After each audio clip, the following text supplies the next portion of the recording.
Welcome to another video. I'm Blackwood, and I bring consciousness to the forefront of your daily life to make life a little kinder and simpler. Today is going to be another whiteboard day. They are few and far between, but I always enjoy when I get to do one.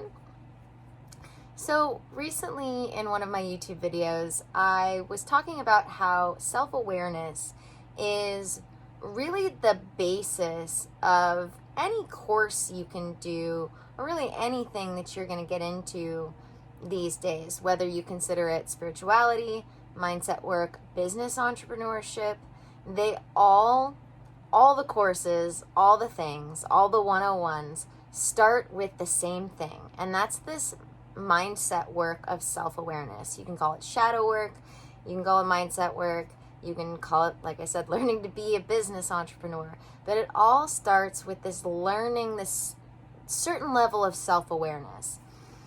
And so that has inspired me to do a workshop, my first workshop of my workshops this February, which is going to be all about connecting to the higher power, connecting to higher self, and what self-awareness has to do with all of this. So I figured a good introduction to this workshop I will be doing is going to be talking about the three main levels of spirituality and how spirituality really, what that all has to do with psychology and self-awareness.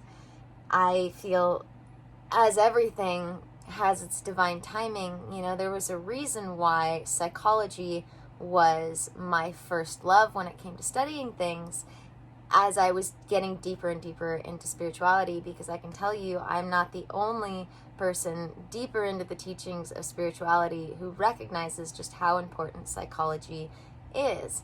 The fourth way teacher, P.D. Ouspensky, it's basically the first thing he talks about in his first chapter is what psychology has to do with spirituality, and really how it is the prerequisite, how it is the basic foundation of having a deeper spiritual practice. So to get started, we have three main levels of spirituality. There's the exoteric, the mesoteric, and the esoteric. And I find we as human beings always want to be ahead of where we are. But most of us human beings only ever find ourselves on this outside, lowest level of spirituality. And it's rare that people ever really go above this. And you'll find, especially nowadays, anybody that you find teaching spirituality, especially, they're going to have at least crossed over out of the exoteric into the mesoteric teachings. And that's where, again, most of us stay. I find only the greatest teachers who have been teaching the longest have really actually graduated, per se, into the esoteric section of spirituality. So let me go over these with you a little bit one by one. And I talk about this in a post in a sanctuary, which is what inspired me to do this video. So the exoteric level of spirituality, originally I was talking about it in the form of circles, but I decided a pyramid sort of worked better. The exoteric teachings, they're, your many religious denominations, it's self-awareness, it's psychology. If you were going to think about it in terms of like a building, Everest Asher talks about this when she talks about these things. It's the outside of the temple. It's the temple courtyard. And I talk about this little in my... Please let me speak this clearly. I talk a little bit about this in my post today too, that, this is really the outer side. When you're in the exoteric teachings, you haven't even really entered into spirituality yet. This is all what people consider spirituality 101, but really it's the prerequisite for spirituality, these exoteric teachings. They're the things that set you up with literally a foundation so that you can then actually graduate into really understanding the spiritual teachings.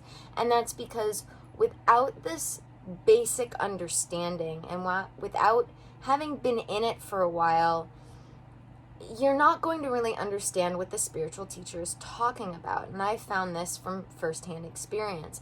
We, especially with my psychological and human behavior background, I've come to realize that we as human beings, we have a lot of words that we think all mean the same thing, but depending on the person you're talking to, the same word can have a very different meaning, or depending on the context, a word can have a different meaning.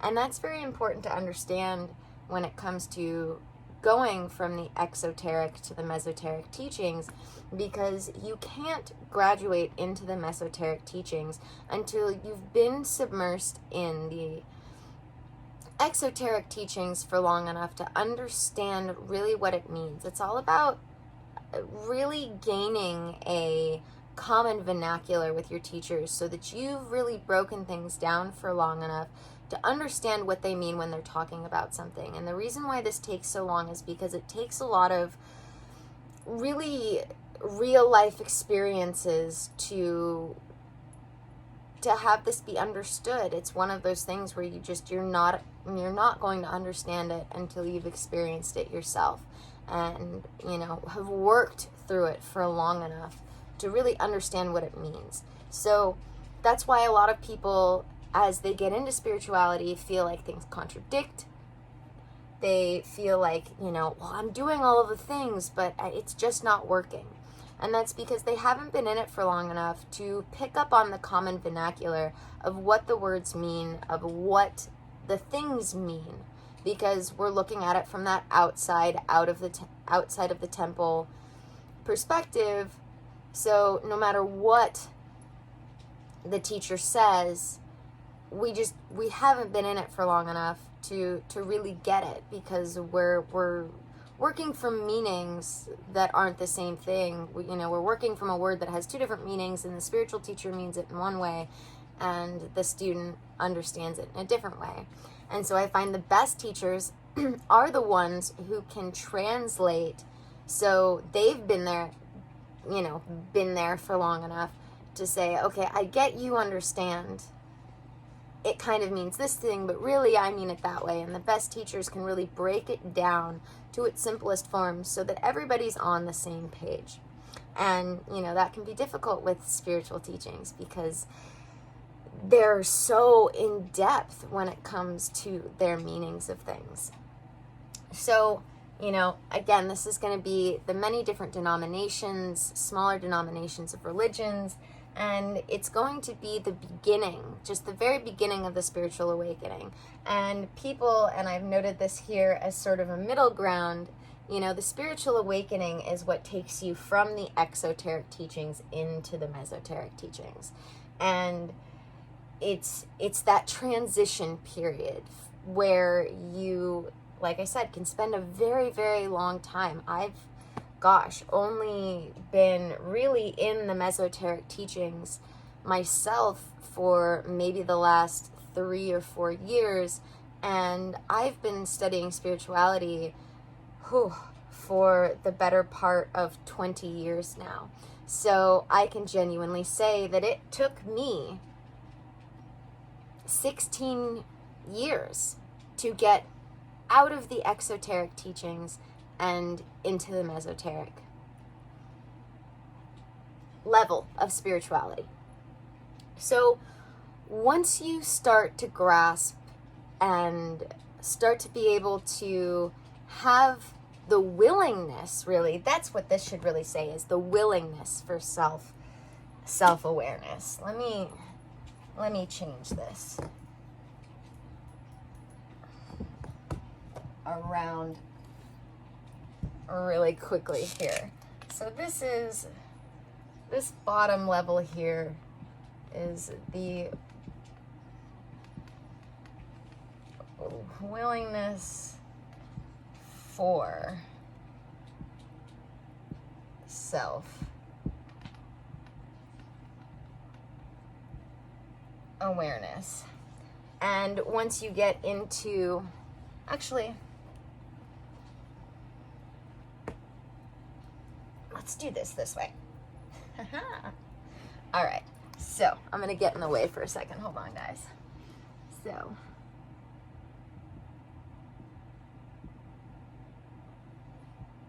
willingness for,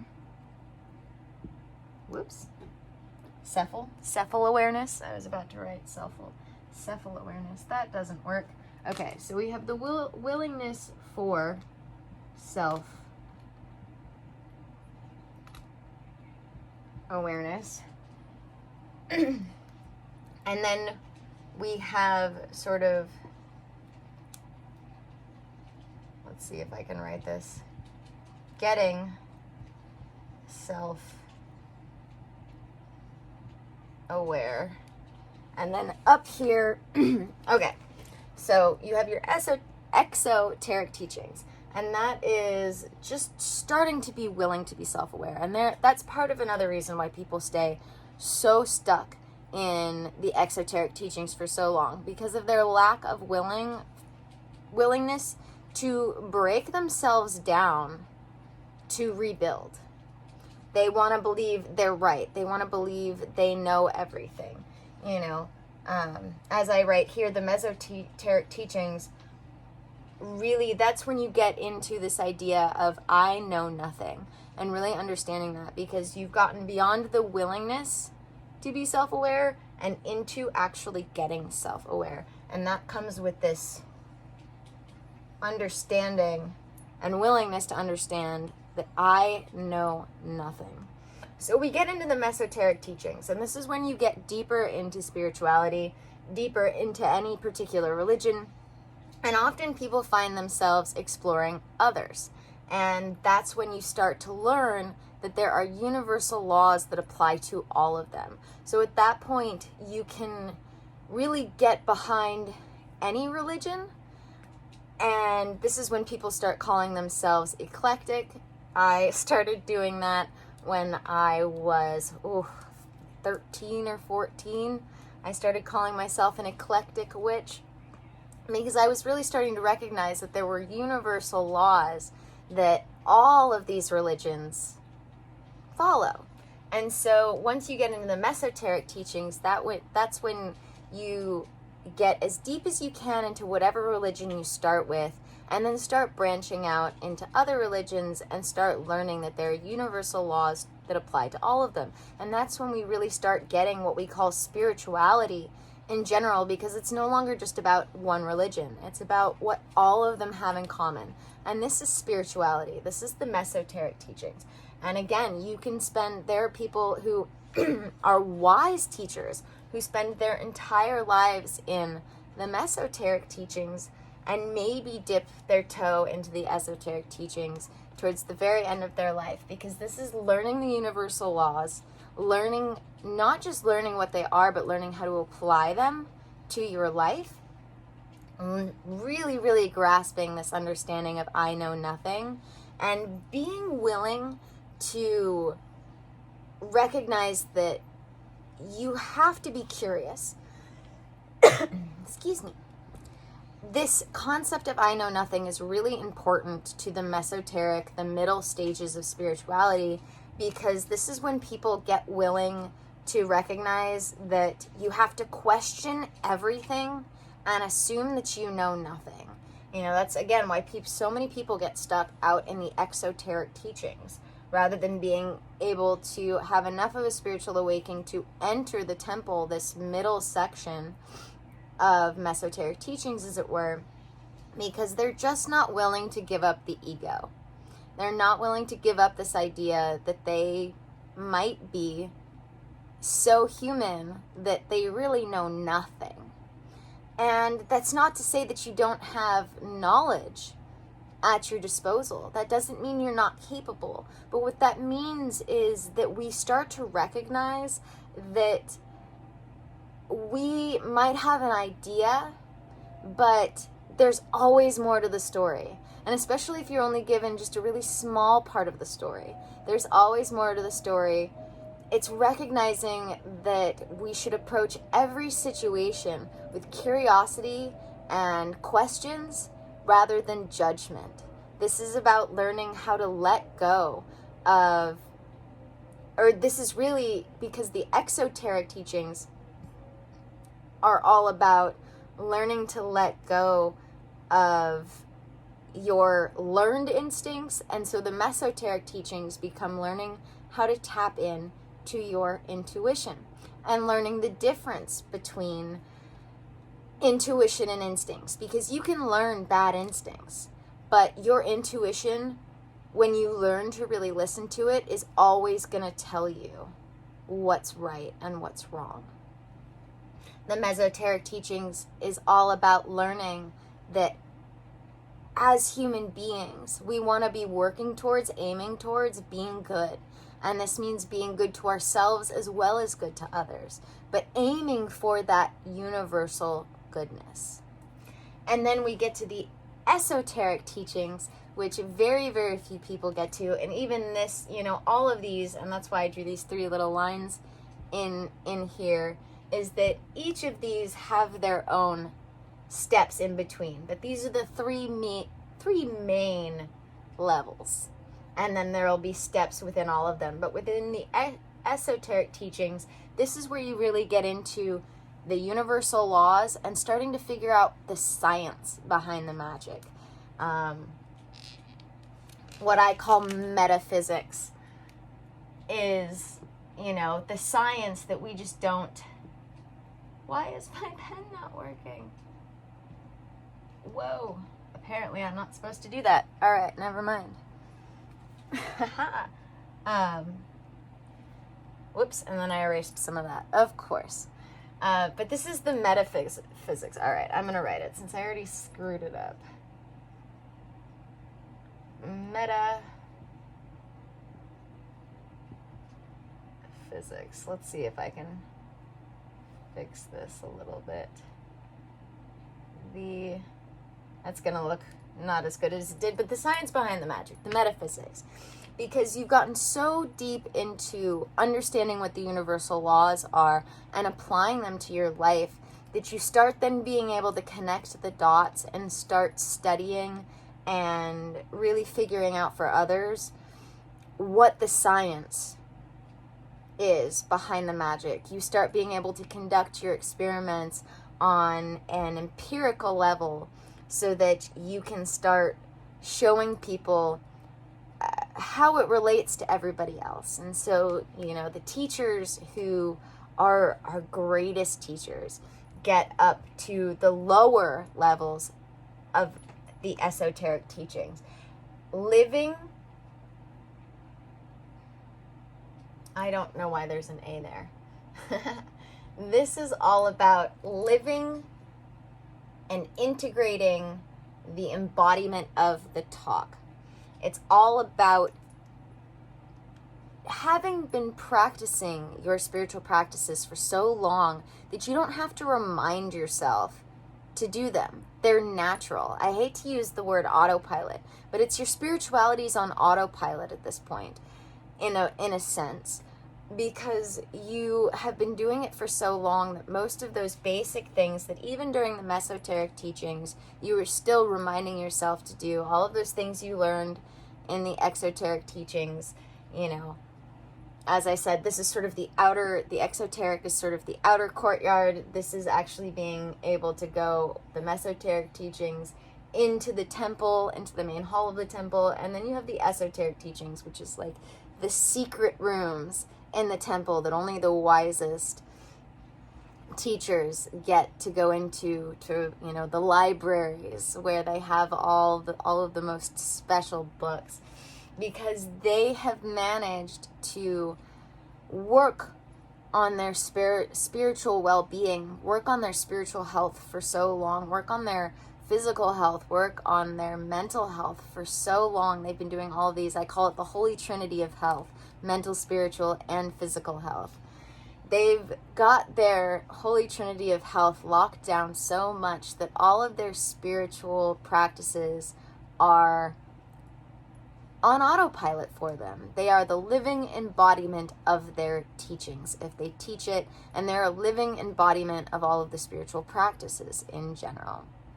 So this leads me into my workshop that I'm offering on February 27th. And don't worry, because if you can't join us in person, anyone who signs up before then will get a recording of the live workshop.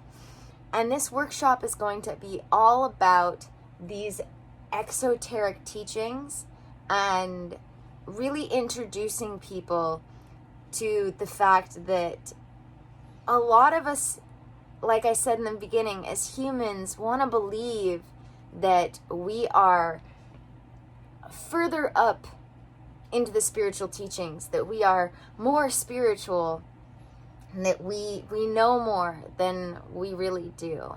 And I really had to come to terms with the fact that I spent 16 years in the exoteric teachings before I even started dipping my toe into the esoteric teachings. And really, even in this last 4 years, I would genuinely say that that was me in this in-between stage, and that I've only just gotten into the mesoteric teachings. So I want everybody to understand that really, in order to be deeper into spirituality, it requires us to humble ourselves first and to really start connecting with the higher power, connecting with higher self, which really is a form of higher power, and what self-awareness really has to do with this. And so I want to give everybody my version of the prerequisite for spirituality. Most people would call it Spirituality 101, but to go along with what I've been saying, these exoteric teachings, they're not even really Spirituality 101. I'm only just now getting into what I would consider Spirituality 101 now that I've finally mastered the prerequisites for really being a spiritually centered person. So this first workshop, because I want to do them in order, is going to be what I consider the exoteric teachings for spirituality, that basic foundation of spirituality, and what higher power, higher self, and self-awareness has to do with all that. So I hope that you guys join me. I will put a link in the description for you guys all to sign up. And like I said, it's February 27th at 3 p.m. Pacific Standard Time, California time. But like I said, if you can't join us live, please still sign up, because I will send you a live recording of the workshop that you can rewatch forever. But if you don't sign up before the workshop, I will not be offering the recording after the fact. So if you want to get in on this, sign up, because I've got all sorts of great juicy information that I've learned over my last 20 years of connecting to higher power, what that all has to do with your higher self and self-awareness, and I want to share it with you guys. I'm just so honored and blessed to be doing these teachings and want to get them out to as many people as humanly possible. So yeah, may the energy you serve you well. Let's keep making our way through. And as I say now, be brave, stay sane, and let's be kinder to each other. Thank you guys for joining me.